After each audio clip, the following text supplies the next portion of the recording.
আজি মহাপুৰুষ শ্ৰীমন্ত শংকৰদেৱৰ প্ৰপন্ন শিষ্য মহাপুৰুষ শ্ৰী শ্ৰী মাধৱদেৱৰ পবিত্ৰ আবিৰ্ভাৱ তিথি। এই উপলক্ষে সমগ্ৰ ৰাজ্যবাসীৰ হৈ মই মহাপুৰুষ জনালৈ একাগ্ৰ চিত্ৰে সেৱা নিবেদন কৰিছোঁ। শ্ৰী শ্ৰী মাধৱদেৱৰ আধ্যাত্মিকতা, তত্ত্বজ্ঞান আৰু উদাৰ ধৰ্মীয় চেতনাই আমাৰ সমাজ জীৱনক সদায়ে আলোকিত কৰি ৰাখিছে। মহাপুৰুষ শ্ৰী শ্ৰী মাধৱদেৱৰ আবিৰ্ভাৱ তিথিৰ দৰে এই মংগলময় দিনটোত আজি 2023 চনৰ শ্ৰীমন্ত শংকৰদেৱ বঁটা প্ৰদানৰ আয়োজন কৰিবলৈ পাই সঁচাকৈ আমি নথৈ আনন্দিত হৈছোঁ। অসম চৰকাৰে গুৰুজনাৰ অক্ষয় কীৰ্তি চিৰযুগমীয়া কৰিবলৈ 1986 চনত শ্ৰীমন্ত শংকৰদেৱ বঁটা প্ৰদানৰ মহান কাৰ্য আৰম্ভ কৰিছিল। কলা, সংস্কৃতি, সাহিত্য আৰু গণ সংযোগৰ ক্ষেত্ৰখনত মহাপুৰুষজনাৰ আদৰ্শ জনমানসত বিয়পোৱাৰ বাবে বিশেষ ভূমিকা লোৱা একোগৰাকী অসামান্য ব্যক্তিত্বত এই বঁটা প্ৰদান কৰি অহা হৈছে। আৰম্ভণিতে যদিও প্ৰতি বছৰে এই বঁটা প্ৰদানৰ ব্যৱস্থা কৰা হৈছিল, 2008 চনত সেই সময়ৰ চৰকাৰে এই বঁটা প্ৰতি 3 বছৰৰ মূৰে মূৰে প্ৰদান কৰাৰ সিদ্ধান্ত গ্ৰহণ কৰে। যোৱা সময়ছোৱাত দেশৰ সমাজ আৰু সাংস্কৃতিক ক্ষেত্ৰখনলৈ অভূতপূৰ্ব বৰঙণি আগবঢ়োৱা বহু কেইজন পুৰোধা ব্যক্তিক অসম চৰকাৰে এই সন্মানীয় বঁটা আগবঢ়াইছে। 2023 বৰ্ষৰ সন্মানীয় শ্ৰীমন্ত শংকৰদেৱ বঁটা স্বনামধন্য শিল্পী ডক্টৰ সোণাল মানসিং ডাঙৰীয়ানীলৈ আগবঢ়োৱা হৈছে। ভাৰতবৰ্ষৰ দ্বিতীয় সৰ্বোচ্চ অসামৰিক সন্মান পদ্মবিভূষণেৰে বিভূষিতা বিশিষ্ট শাস্ত্ৰীয় নৃত্যশিল্পী, পণ্ডিত, লেখিকা, সমাজকৰ্মী, ৰাজ্যসভাৰ প্ৰাক্তন সাংসদ ডক্টৰ সোণাল মানসিং ডাঙৰীয়ানী ভাৰতীয় নাৰী শক্তিৰ এক শাশ্বত প্ৰতিভূ।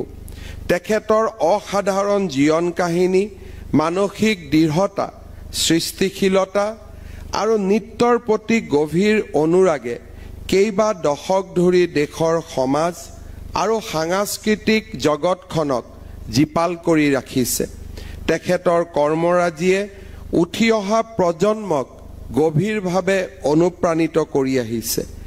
ভাৰত নাট্যম আৰু ওডিচী নৃত্যৰ জৰিয়তে ডক্টৰ সোণাল মানসিং ডাঙৰীয়ানীয়ে নৃত্য কলাক মহিলা সবলীকৰণ, সামাজিক ন্যায় আৰু পৰিৱেশ সচেতনতাৰ এক অনন্য শক্তিশালী মাধ্যমলৈ ৰূপান্তৰ কৰিছে। দ্ৰৌপদী, মুক্তি, মানৱতা, মেৰা ভাৰত আদিৰ দৰে তেখেতৰ বিখ্যাত সৃষ্টিয়ে শাশ্বত পুৰাণক সমকালীন প্ৰাসংগিকতাৰ সৈতে একত্ৰ কৰিবলৈ সক্ষম হৈছে।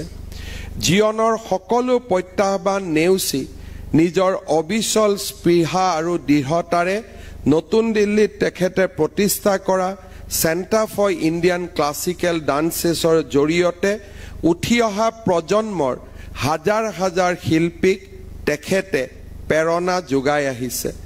ডক্টৰ সোণাল মানসিং ডাঙৰীয়ানীয়ে নিজৰ অনবদ্য সৃষ্টিশীলতাৰে নৃত্যক সাহিত্য, ভাস্কৰ্য আৰু আধ্যাত্মিকতাৰ সৈতে সংপুষ্ট কৰি এক সমন্বিত শিল্পকলাত পৰিণত কৰিছে।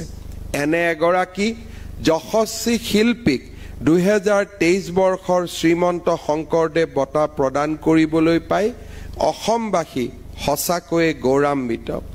भारतवर्ष के द्वितीय सर्वोच्च असामरिक सम्मान पद्म विभूषण से सम्मानित प्रतिष्ठित शास्त्रीय नृत्यांगना, विदुषी, लेखिका और पूर्व राज्यसभा की सांसद डॉक्टर सोनाल मानसिंह भारतीय नारी शक्ति की एक कालजयी प्रतीक है।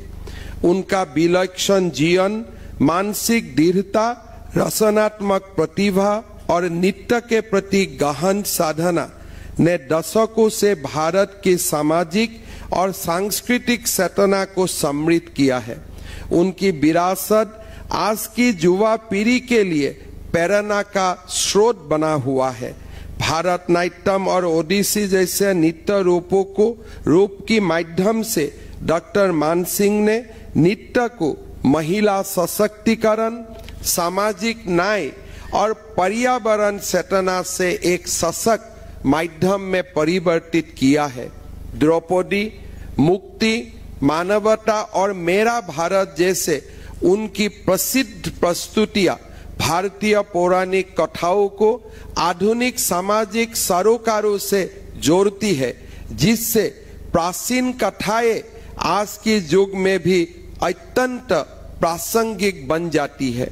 सभी प्रतिकूलताओं को दृढ़ निश्चय से चुनौती देते हुए नई दिल्ली में centre for Indian classical dances की स्थापना कर उन्होंने हजारों कलाकारों को प्रशिक्षित और प्रेरित किया है।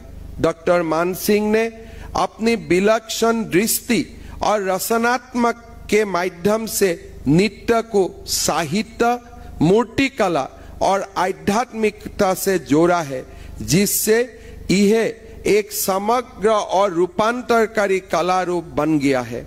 ऐसे एक अद्वितीय और प्रेरणादायी कलाकारों को वर्ष 2023 का श्रीमन शंकरदेव पुरस्कार प्रदान करते हुए आसामवासी के लिए गौरव और सम्मान की बात है। ख्रीष्टीय ষষ্ঠ শতিকাৰ পৰা নৱম শতিকালৈ আমাৰ দেশত ধৰ্মীয় আৰু সামাজিক সংস্কাৰৰ উদ্দেশ্যে ভক্তি আন্দোলনৰ মাধ্যমেৰে এক যুগান্তৰকাৰী আলোড়নৰ সূত্ৰপাত হৈছিল। ভক্তিবাদৰ মাধ্যমেৰে মহান বৈষ্ণৱ গুৰুসকলে মানৱীয় প্ৰমূল্যবোধ সম্পন্ন গণতান্ত্ৰিক সমাজ ব্যৱস্থাৰ প্ৰৱৰ্তন কৰিবলৈ অহো পুৰুষাৰ্থ কৰিছিল।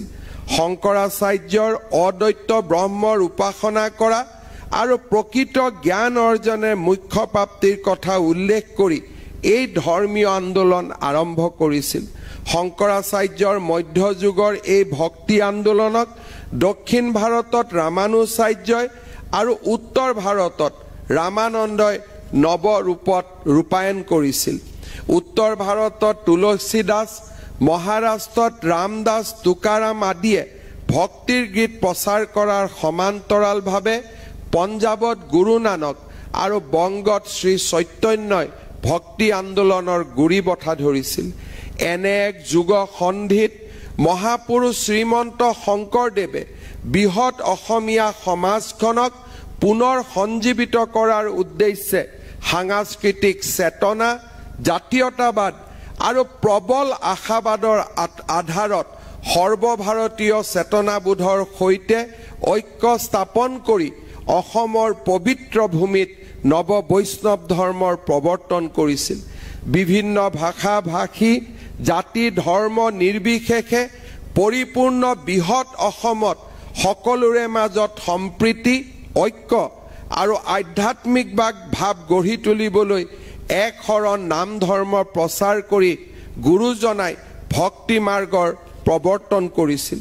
যিকোনো খবৰৰ বাবে যোগাযোগ কৰক 7099017330 লগতে 7099017110 নম্বৰত।